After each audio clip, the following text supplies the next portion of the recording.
Assalamualaikum warahmatullahi wabarakatuh. Perkenalkan, nama saya Titin Suartini, program studi pendidikan guru sekolah dasar semester 4, Universitas Muhammadiyah Tasikmalaya. Dalam video ini, untuk memenuhi salah satu tugas mata kuliah Al-Islam dan Kemuhammadiyahan. Di sini, saya akan menjelaskan tentang dakwah bilhal melalui pengembangan dan penerapan ipteks. Pengertian dakwah.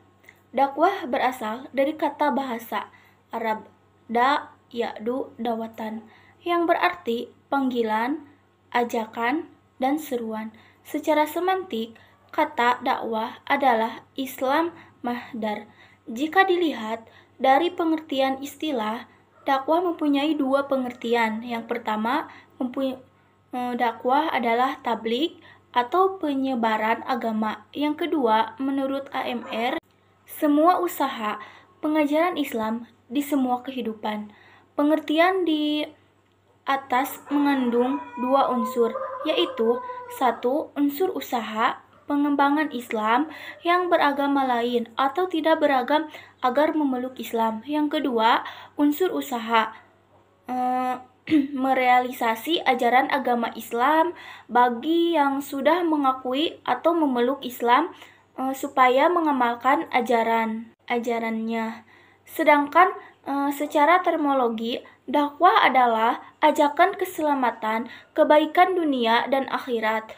Kata dakwah dalam Al-Quran disebut banyak 198 kali, sebanyak 141 ayat yang menyebutkan kata dakwah turun di Mekah, 30 ayat turun di Madinah, dan 5 ayat dipertentangkan Mekah dan Madinah.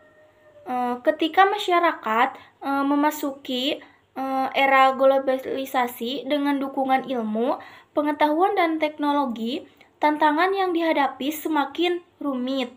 Tantangan tersebut tidak mengenal ruang, batas, waktu, dan lapisan masyarakat, melainkan ke seluruh sektor kehidupan dan hajat hidup manusia, termasuk agama. Artinya, kehidupan keagamaan utama manusia tidak terkecuali Islam dimanapun ia berada akan menghadapi tantangan yang sama.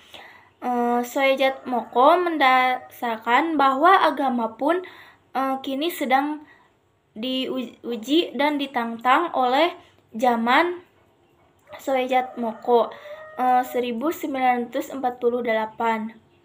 Meskipun diakui di bawah, di satu sisi kemajuan ipteks menciptakan fasilitas yang memberi peluang bagi pengembangan dakwah. Namun, antara tantangan dan peluang dakwah dewasa ini agaknya tidak berimbang.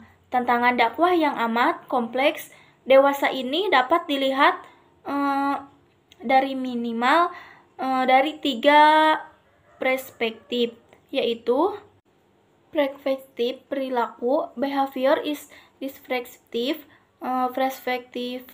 transmisional, perspektif interaksi. Macam-macam metode dakwah Islam. Adapun metode dakwah Islam kepada masyarakat antara lain, yang pertama, dakwah bilisan adalah metode dakwah lewat lisan, misalnya khutbah Jumat atau ceramah-ceramah agama di acara-acara pengajian. Yang kedua, dakwah bilhal kolam adalah metode dakwah melalui tulisan, misalnya pada waktu sore hari untuk anak kecil di masjid mengaji Al-Quran. Yang ketiga, dakwah bil nikah adalah metode dakwah melalui pernikahan, seperti orang yang hijrah tadi menikahi penduduk desa agar mereka mempunyai keturunan dan bisa meneruskan dakwah Islam di masyarakat. Keempat, dakwah bilhal adalah metode dakwah melalui perbuatan, misalnya setiap ada orang yang bangun di rumah, mereka saling bergotong royong dan lain-lain. Yang kelima, dakwah bil ma'al adalah metode dakwah yang dilakukan dengan harta, misalnya infak buat pembangunan masjid. Yang keenam, dakwah bil hikmah adalah metode dakwah yang dilakukan dengan melalui pendidikan, seperti dalam tingkat pendidikan. Disitulah banyak juga terdapat pesan-pesan dakwah melalui mata pelajaran agama pada metode dakwah. Yang ketujuh, dakwah bil rikah adalah metode dakwah yang dilakukan melalui perjalanan, misalnya menjalankan ibadah umroh atau haji. Yang kedelapan, dakwah bil qalbi adalah metode dakwah yang ingkar dan tidak ridho pada kemungkaran. Penjelasan dakwah bil hal. Dakwah bil hal sebenarnya bukanlah merupakan istilah baru dalam dunia dakwah karena sumber peristilah tersebut bermula dari Al-Quran maupun hadis dan juga sirah Nabi. Dari sumber-sumber tersebut kemudian muncul penerjemahnya baik dalam daratan normatif maupun empiris. Ada beberapa pengertian tentang dakwah bilhal. Secara hafiroh, dakwah bilhal berarti menyampaikan ajaran Islam dengan amaliyah nyata satu dan bukan tandingan. Dakwah bilisan tetapi saling melengkapi antara keduanya. Dalam pengertian lebih luas, dakwah bilhal dimaksudkan sebagai keseluruhan upaya mengajak orang secara sendiri maupun berkelompok untuk mengembangkan diri dari masyarakat dalam rangka mewujudkan tantangan sosial ekonomi dan kebutuhan yang lebih baik menurut tuntunan Islam, yang berarti banyak menekankan pada masalah kemasyarakat seperti kemiskinan, kebodohan, keterbelakangan dengan wujud amal nyata terhadap sasaran dakwah. Sementara itu, ada juga yang menyebut dakwah bilhal dengan istilah dakwah bil qudwah, yang berarti dakwah praktis dengan cara menampilkan akhlak karimah. Sejalan dengan ini, seperti yang dikatakan oleh Buya Hamka bahwa akhlak sebagai alat dakwah, yakni budi pekerti yang dapat dilihat orang, bukan pada ucapan, lisan yang manis, serta tulisan yang memikat, tetapi dengan budi pekerti yang diluhur berpijak dari pengertian. Di atas dapat dikatakan bahwa dakwah bilhal mempunyai peran dan kedudukan penting. Dalam dakwah bilisan, dakwah bilhal bukan bermaksud mengganti maupun menjadi perpanjang dari dakwah bilisan. Keduanya mempunyai peran penting dalam proses menyampaikan ajaran Islam. Hanya saja tetap dijaga si dakwah yang disampaikan secara lisan itu harus seimbang dengan perbuatan nyata dai. Dalam hal ini, peran dai akan menjadi sangat penting sebab dai yang menyampaikan pesan dakwah kepada umat jamaah akan disorotkan oleh umat sebagai panutan. Apa saja yang ia katakan dan ia lakukan akan ditiru oleh jamaahnya. Itulah sebenarnya apa yang ia katakan harus sesuai dengan apa yang ia perbuat. Jika tidak, maka dai akan menjadi cemooh untuk umat dan lebih dari itu ia berdosa besar, dan pada gilirannya jika dia akan ditinggalkan oleh jamaah kaitannya dengan pembangunan dan perubahan masyarakat, maka dalam hal ini dai menjadi agen perubahan, agent of change. Arian action, perubahan perbuatan nyata atau perilaku atau akhlak dai akan ditiru oleh umat jamaah. Masih banyak istilah-istilah untuk menyebut dakwah bilhal. Ada yang menyatakan bahwa dakwah bilhal akan kegiatan dakwah yang dilakukan dengan memberi bantuan materi.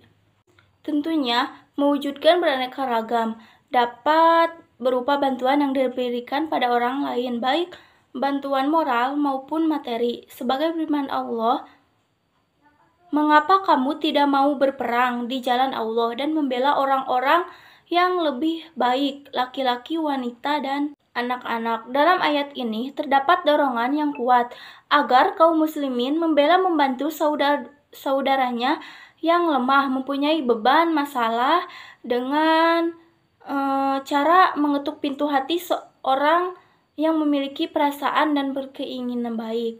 Menurut Jamaluddin Al-Qismi, kalimat membantu yang lemah adalah membantu membebaskan orang muslim yang lemah sedangkan menghadapi masalah, kesulitan, dan kesusahan. Masalah yang dihadapi berhubungan dengan kesusahan hidup, baik bersifat materi maupun non-materi. Pernyataan ini diperkuat dengan pernyataan Rasulullah dalam sebuah hadis berkata, orang Islam itu bersaudara, maka janganlah seorang Islam menganiaya saudara dan jangan membiarkan tersiksa. Barang siapa memenuhi hajat saudaranya, maka Allah akan memenuhi hajatnya. Barang siapa yang membantu mengatasi kesulitannya orang lain, maka Allah akan melepaskan kesulitan-kesulitan dari hari kiamat. Dan siapa menutupi aib seseorang muslim, niscaya Allah menutupi di hari kiamat. Dalam hadis ini jelas sekali bahwa membiarkan sesama muslim teraniaya adalah berdosa dan membantu mereka keluar dari persoalan adalah ibadah yang bernilai dakwah. Dalam surat Al-Isra ayat 84 Allah berfirman, katakanlah tiap-tiap orang berbuat menurut keadaannya masing-masing, maka Tuhanmu lebih mengetahui siapa yang lebih benar jalannya. Dalam firman tersebut ada kata sakilati yang berarti keadaan masing-masing. Oleh Hamka, kata sakilati dari kata bakat atau bawaan jika dipahami secara mendalam dan dikaitkan dengan kondisi sekarang. Bakat bawaan seorang yang mendukung dengan situasi lingkungan dan dikembangkan, maka akan berubah menjadi kemampuan profesional. Kemampuan dan profesi merupakan seperti dikatakan Muhammad Abu Zahro. Sebagai contoh, seorang dokter berdakwah dengan kehilangnya adalah masalah pengobatan medis. Dalam ayat lain, masih banyak yang memberi kontribusi melakukan dakwah bilhal. Di samping ayat Al-Quran, dalam hadis Rasulullah banyak yang memberikan dasar bagi dakwah bilhal seperti hadis di bawah ini.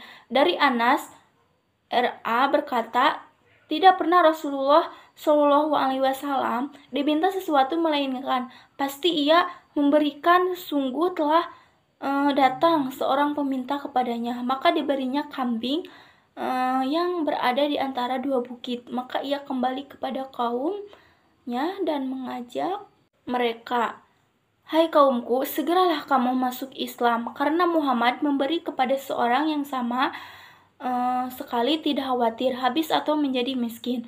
Sesungguhnya dahulu orang masuk Islam karena ingin dunia, tetapi tidak lama kemudian tumbuh kecintaannya. Islam melebihi semua kekayaan dunia. Dari hadis di atas terlihat betapa gerakan dakwah Rasulullah mengembangkan isu antara kelas masyarakat dan masyarakat lemah, antara kaya dan miskin. Yang kaya membantu yang miskin. Itulah sebabnya mengapa pertanyaan evaluatif pada sebuah ayat Al-Quran tentang orang yang menustakan agama simbol yang diuraikan. Justru orang yang tidak mempunyai kepedulian sosial, orang yang mengabaikan anak yatim dan orang miskin sebagai satu contoh persoalan kehidupan.